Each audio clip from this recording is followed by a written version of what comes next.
Well, after more than a decade, one of aviation's greatest mysteries could soon be solved, with a new search commencing for MH370 off the coast of WA.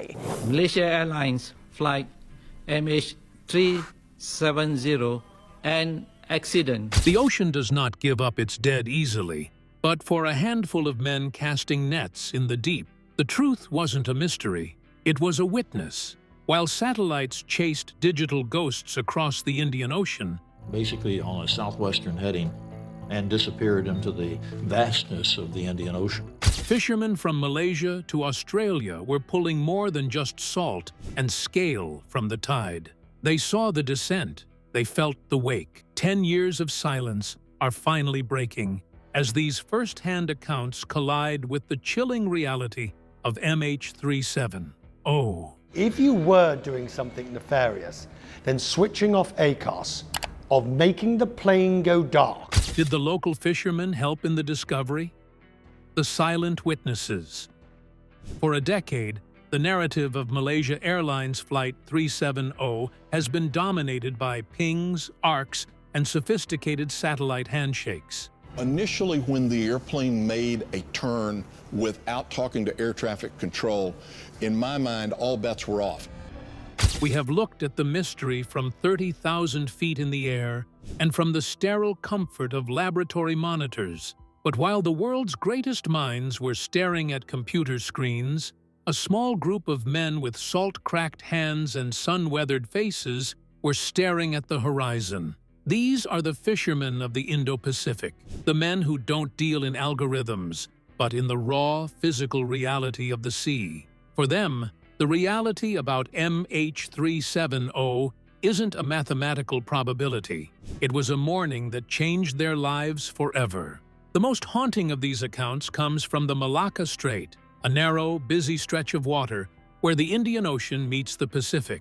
Rusli Kusman, an Indonesian fisherman, spent his life reading the ripples of these waves. On the morning of March 8, 2014, he wasn't looking for a headline.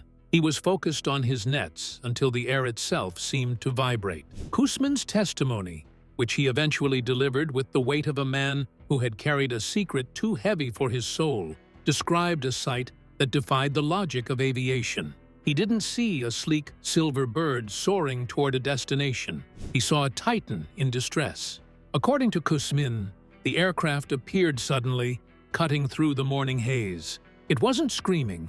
It was eerily quiet, a massive ghost descending with a terrifying rhythmic sway. He described it as moving like a broken kite, unstable, dipping its wings as if struggling against an invisible hand. There was no fire, no dramatic explosion in the sky, just a steep, inevitable glide toward the water. When the impact finally happened, it wasn't a crash so much as an ingestion. The sea opened up and took the plane whole. Kusman noted the GPS coordinates immediately. He saw a plume of black smoke, smelled the acrid chemical stench of fuel and burnt electrical components, and watched as the ripples smoothed over. He waited for the world to ask him what he saw. But when the search moved thousands of miles south, his coordinates were treated as a footnote. But Kusman wasn't the only one. Hundreds of miles away, near the coastal waters of Port Dickson in Malaysia, other fishing crews reported a similar phenomenon. They spoke of a roaring sound that felt like it was vibrating through the hulls of their boats, a sound that didn't belong in the pre-dawn stillness of the sea. One group even claimed to have spotted a life raft, weathered and partially submerged, with the word boarding still visible on its side. In the chaos of the early search, these reports were lost in a sea of false leads. Yet, the consistency of the descriptions, the low altitude, the strange silence of the engines, the desperate trajectory, paints a picture of a flight that was very much present in the Strait of Malacca long after it was supposed to have vanished. Perhaps the most startling revelation, however, comes from the cold, deep waters off the coast of South Australia. For years, the official search focused on a remote stretch of the southern Indian Ocean known as the Seventh Arc. But Kit Olver, a veteran deep-sea fisherman, believes the search was looking in the right ocean, but the wrong neighborhood. They told us they want to try again. in a different area of the Indian Ocean. In late 2014, Olver was captaining the Vivian Jane when his net snagged on something immovable. In the deep-sea trawling business, you know the difference between a rock, a wreck, and a reef. This was something else. As the crew worked the winches, straining the machinery to its limit, a massive object began to surface. Olver, who holds a private pilot's license and understands the anatomy of aircraft, stood on the deck in stunned silence. Rising from the depths was a colossal, white, curved structure. It wasn't a shipping container. It wasn't a piece of a lost freighter. It was, in his professional estimation, the wing of a large commercial airliner, larger than anything he had ever seen in the water. The weight was so immense that it began to drag the Vivian Jane down, threatening to capsize the boat. With heavy hearts and a sense of profound unease, the crew was forced to cut the $20,000 nets. They watched as the truth sank back into the darkness. Olver reported the find to the Australian Maritime Safety Authority, but in the frenzy of the multinational search effort, he was told it was likely a lost cargo box. Why do these stories matter now?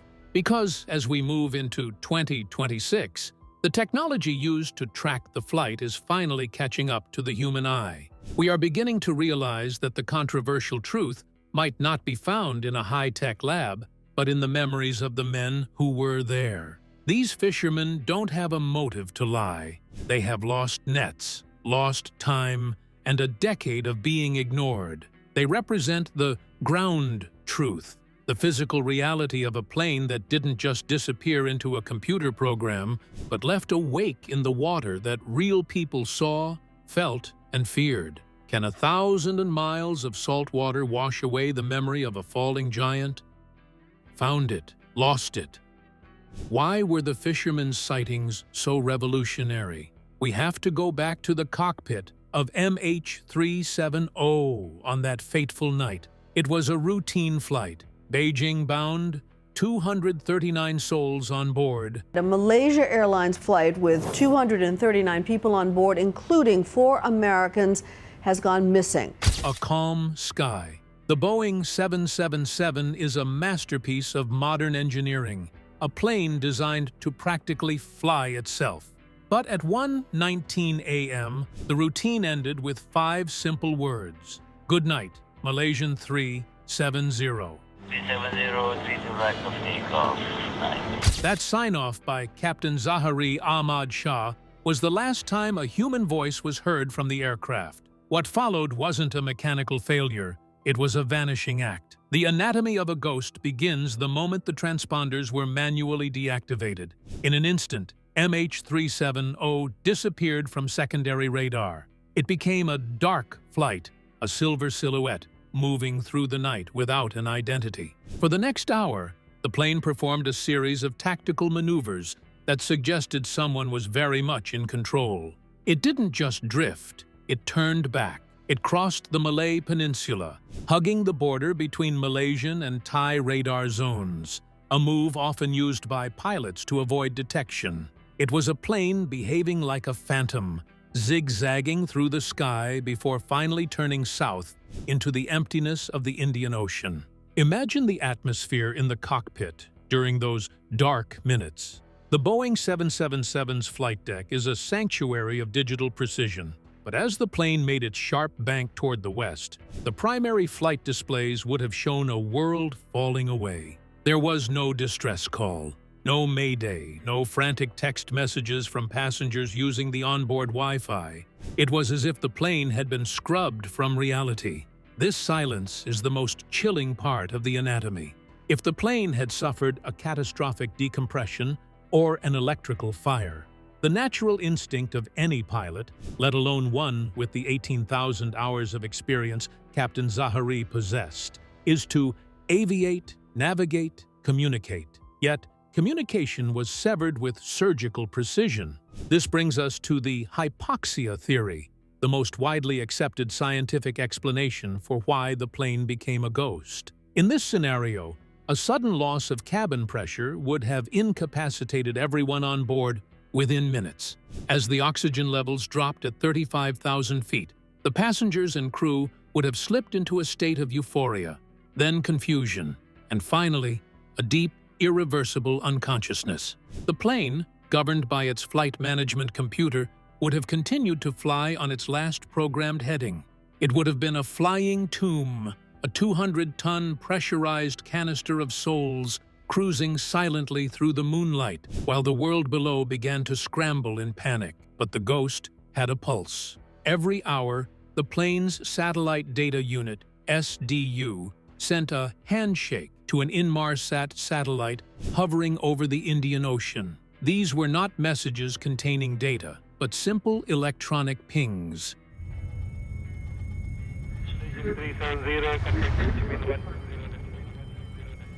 The equivalent of the plane saying, "I am still here." These pings revealed that the plane didn't crash when it disappeared from radar. It flew for nearly 7 more hours. It flew until the fuel tanks in the wings were bone dry, until the massive Rolls-Royce Trent 800 engine sputtered and coughed into a flame-out state. When the first engine died, the autopilot would have struggled to compensate for the sudden pull of the dead weight. When the second engine died, the electrical systems would have flickered out, leaving only a small, deployable turbine known as a ram air turbine, RAT, to provide basic hydraulic power. In those final moments, the ghost would have begun a terminal descent. Without power, a Boeing 777 is a massive glider, but a glider without a pilot is a falling stone. This is where the anatomy of the flight meets the testimony of the fisherman. If the plane was in a controlled glide, meaning someone was still awake and at the controls, the visual of a broken kite swaying toward the water fits perfectly. A pilot attempting a ditching maneuver in the open ocean would have been fighting the air every second of the way, trying to keep the wings level to prevent the plane from cartwheeling upon impact. If no one was at the controls, the plane would have entered a high-speed graveyard spiral, tearing itself apart before it even touched the salt water. The shocking truth suggested by the witnesses is that the plane may have stayed intact much longer than the computer models ever predicted. Was it a mechanical tragedy or a deliberate act of redirection? Every piece of evidence, from the radar blips to the silent handshakes, points to a flight that was hauntingly alive long after it was declared dead. As the plane crossed into the vast, unmonitored reaches of the southern Indian Ocean, it left behind the world of humans and entered the world of shadows. 7 hours of fuel is a long time to fly toward a destination that doesn't exist. The digital breadcrumbs. If the fisherman provided the heartbeat of this story, then the satellites provided the ghost's coordinates for the truth of MH370. One must venture into a world where math becomes a searchlight. When the plane's transponders were clicked into the off position, the aircraft effectively vanished from the eyes of the world's air traffic controllers. It was a blind spot in a hyper-connected age. However, there was one silent, unintended witness hanging 35,000 kilometers above the Earth, a lone Inmarsat 4 F1 satellite. For 7 hours, as the plane moved through the darkness of the Indian Ocean, it was no longer transmitting its altitude, speed, or heading, but it was still breathing. Every hour, the satellite sent out a signal to the aircraft. A digital, "Are you there?" And the aircraft's satellite data unit, SDU, replied with a simple, "I am here." These are the famous handshakes, or pings. At the time, no one realized these pings would become the most important data points in aviation history. They weren't GPS coordinates, they were something much more cryptic. They were burst timing offset, BTO, and burst frequency offset, BFO values. To the average person, these terms mean nothing. To the investigators, they were the breadcrumbs. The BTO measures the time it takes for a signal to travel from the satellite to the plane and back. Because the speed of light is constant, this time tells us exactly how far the plane was from the satellite. Imagine drawing a circle on the Earth with the satellite at the center. The plane had to be somewhere on the rim of that circle. Each hour, a new circle was drawn. The final circle, the seventh one, is what we now know as the seventh arc. This is where the math becomes a haunting narrative. The BFO data, which measures the Doppler shift of the signal, the way a siren's pitch changes as it passes you, suggested the plane was moving south. This was a revelation that shocked the world. It meant that while the initial search was focused on the South China Sea and the Malacca Strait, the plane had turned 18 degrees south and flown for hours into the most remote, storm-tossed waters on the planet. But math, for all its beauty, has its limits. The seventh arc is thousands of miles long. It covers a vast wilderness of underwater mountains and trenches deeper than the Alps are high. The digital breadcrumbs told us that the plane was flying, but they couldn't tell us why or exactly where it stopped. The searchers were looking for a needle in a haystack, but the haystack was the size of a continent, and it was moving under the force of the world's most powerful currents. The tension between the satellite data and the Fisherman sightings is the friction point of the entire mystery.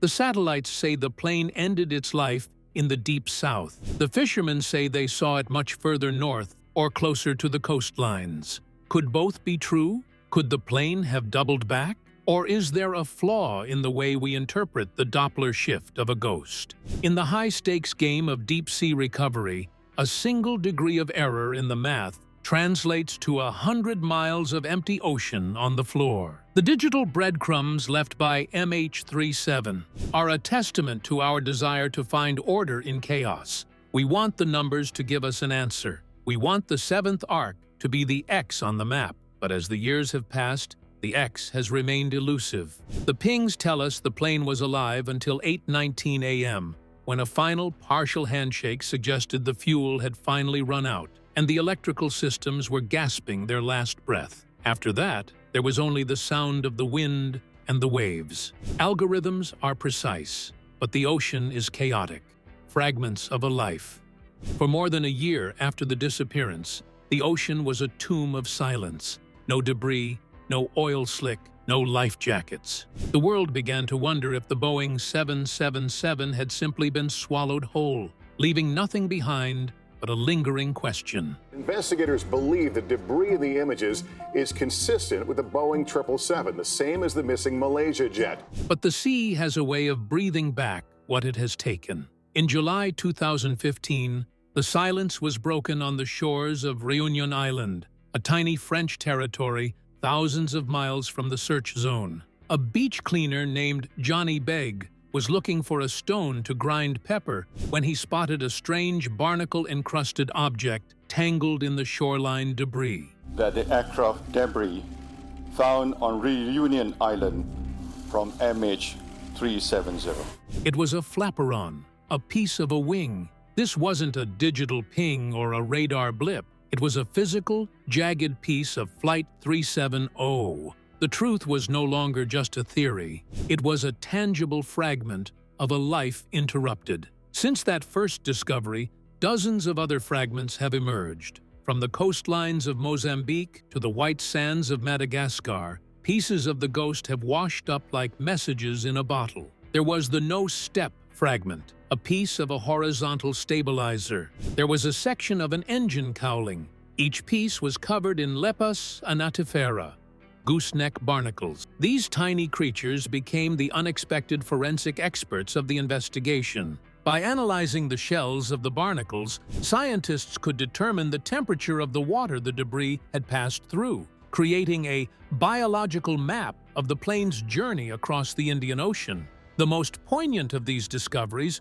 were the personal effects. While no suitcases or clothing were ever definitively linked to the passengers, the debris itself spoke of the violence of the impact. The honeycomb structure inside the wing fragments was crushed in a way that suggested a high-speed entry into the water. It didn't look like a plane that had been gently ditched. It looked like a plane that had been shattered. Yet, even these fragments provided more questions than answers. It was the first hard evidence that the plane went down in the Indian Ocean. The man who found the most debris, an American adventurer named Blaine Gibson, became a polarizing figure in the mystery. Traveling alone to remote beaches, he recovered piece after piece, often acting on nothing more than a hunch and a map of ocean currents. His work proved that the plane had indeed come apart in the southern Indian Ocean, but it couldn't point back to the main wreckage. The debris was a trail of breadcrumbs that led everywhere and nowhere at the same time. To the families, a piece of a wing is not a find, it is a relic. It is the only physical proof they have that their loved ones didn't simply vanish into a parallel dimension. But a wing tells a story of a crash, not a story of a cause. It doesn't tell us who was in the cockpit or what they were thinking as the sun rose over the Indian Ocean on that final morning. It only confirms that the sea is vast, and that even a giant of the skies can be reduced to a few shards of honeycomb metal and plastic. A piece of a wing proves a crash, but it doesn't solve a motive. The 2026 breakthrough. The silence that has gripped the Indian Ocean for 12 years is finally being pierced by a new kind of light. For a decade, we relied on the seventh arc, a digital cage built from satellite handshakes. But as the latest search by Ocean Infinity concluded its 2026 phase, covering another 7,500 square kilometers of rugged seabed, the world began to realize that the shocking truth might not be buried under the sand, but hidden in the very air around us. This is the era of the WSPR revolution, and it is the moment where the fisherman's eyes and the scientist's data finally meet. WSPR, or Weak Signal Propagation Reporter, is a global network of amateur radio signals that crisscross the planet like invisible tripwires. Every time a plane flies through one of these low-power signals, it creates a microscopic disturbance, a ripple, in the radio fabric. For years, these ripples were considered background noise. But a new wave of researchers, led by aerospace engineer Richard Godfrey and supported by statistical experts at the University of Liverpool, has spent the last several years mining this data to reconstruct the final flight of MH370. The results are nothing short of a revelation. The WSPR data doesn't just suggest where the plane ended, it tracks it through the night with a resolution we never thought possible. It shows a flight path that is eerily precise, one that includes a series of holding patterns, circles in the sky, over the ocean, that suggest the pilot may have been negotiating or delaying a final decision. Most importantly, these radio tripwires have begun to validate the very areas that local witnesses pointed to years ago. We are seeing a convergence of evidence that suggests the plane may have been under a much higher degree of control during its descent than the ghost flight models ever allowed for. In early 2026, the Malaysian government received a groundbreaking 19-page technical report from independent investigators that synthesized this WSPR tracking with new NASA satellite observations. This report identified a probable impact zone along the seventh arc, but in a localized 400-square-mile area that has sat in a sonar blind spot for over a decade. The data points to a high-probability site approximately 1,000 miles north of the previous search efforts, a location that aligns with some of the earliest, most intriguing claims made by those on the water in 2014. The shocking truth of MH370 in 2026 is that we were never looking for a needle in a haystack. We were looking in the wrong field because we didn't trust the human element. The fishermen saw a descent that was stable and prolonged. The WSPR data now shows a trajectory that supports a controlled glide. This shift in understanding changes everything. It suggests that the final moments of the flight were not a chaotic spiral, but a deliberate, silent entry into the water. A soft landing designed to keep the plane intact and ensure it sank to the deepest parts of the Wharton Basin. As of today, the families of the 239 souls on board We're covering a mystery and a massive search this morning. Overnight, this anguished scene as family members learn that Malaysia Airlines Flight 370 simply vanished with 239 people on board while flying from Kuala Lumpur, which is in Malaysia, are pressing for one final, definitive sweep. The Malaysian Ministry of Transport, while acknowledging that the early 2026 robotic search has ended without a find, has left the door open for a new no-find, no-fee agreement. The technology is no longer the bottleneck. The precision is there. The world is waiting for the moment when the cameras of an autonomous underwater vehicle finally settle on the familiar logo of a Malaysia Airlines wing, resting in the eternal dark of the abyss. The mystery of MH370 has survived for 12 years because it was a puzzle with too many pieces and no frame. But with the fisherman's testimony acting as the compass and WSPR acting as the map, the frame is finally closing in. We are closer to the truth than we have ever been. The wait of 12 years. The ocean is a vast, indifferent tomb, but for the families of the 239 souls on board MH370, it has become something much more intimate. For 12 years, their lives have been measured in anniversaries and no find, no fee search windows. As we move past March 8, 2026, the global consciousness remains fixed on this single patch of blue. The shocking truth, revealed by the fishermen and the silent pings of WSPR technology, isn't just about finding metal and glass. It's about the human necessity for a conclusion. Since that morning in 2014, the world has changed. Aviation is safer. We track planes in real time, and black boxes are designed to transmit data to the cloud. But for the next of kin, people like Grace Nathan, who lost her mother, or Nurlaila Nga, who still avoids her husband's favorite foods, the world stopped when the transponder went dark. Every fisherman's reveal and every new technical paper brings a tidal wave of hope, followed by the crushing weight of the status quo.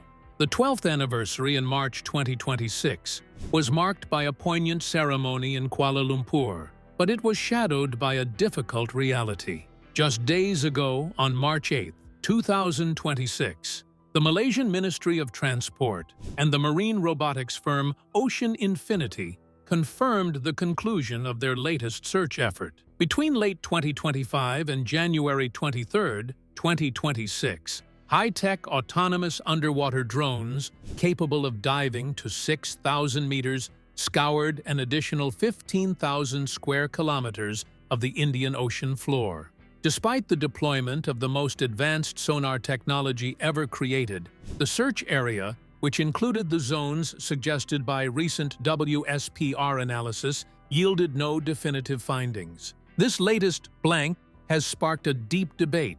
Will MH370 ever be found, or has it become the ultimate ghost? The never-be-found camp points to the terrifying topography of the Wharton Basin. The seabed there is not a flat desert. It is a landscape of mountains, canyons, and choke points, where silt and volcanic activity can bury a fuselage under meters of sediment within a decade.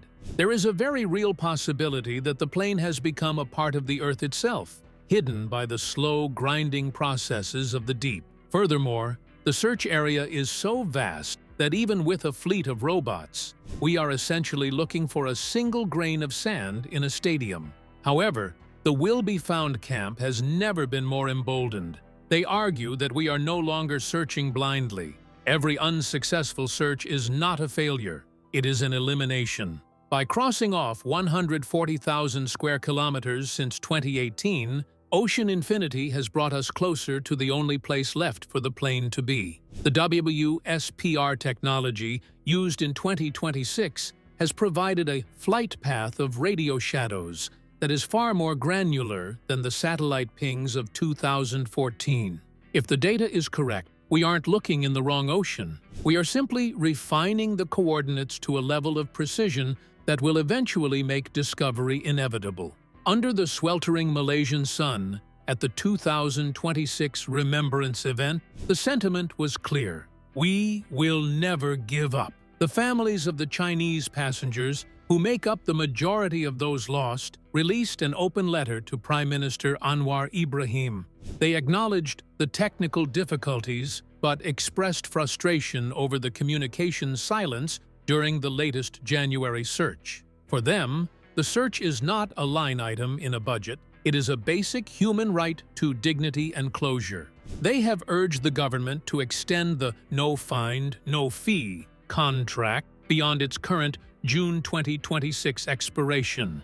inviting other deep-sea companies to take their turn at the mystery. The legacy of MH370 is a story of resilience. It is a story of how a local fisherman's sighting, once ignored as a maritime tall tale, can eventually align with the most sophisticated radio science of the 21st century. It teaches us that in the digital age, the human element, the witness on the boat, the grief of the daughter, the intuition of the volunteer is just as vital as the satellite arc. We search not because it is easy, but because the alternative is a silence we cannot afford. If a 200-ton aircraft can vanish without a trace, we begin tonight with Flight 370. The major new clue: was it deliberately brought down? All of this comes 1 year, 4 months. Then the safety of the world's skies remains an illusion. We search for the black boxes to understand the why, but we search for the wreckage to honor the who. One day, a camera will descend into the dark of the Wharton Basin and find what it's looking for. It may happen next month, or it may happen in another 50 years. But the human spirit is not designed to leave such a void unfilled. Until then, the truth remains held in trust by the sea and by the memories of those who refuse to let the world forget. The story of the fisherman and the flight is nearing its end. More than a decade after Malaysia Airlines flight MH370 vanished from radar, the truth is no longer a ghost. It's a coordinate. Tell us what you think. You might have a theory. Leave your comments below. And don't forget to subscribe to the channel if you haven't. Thanks for your support.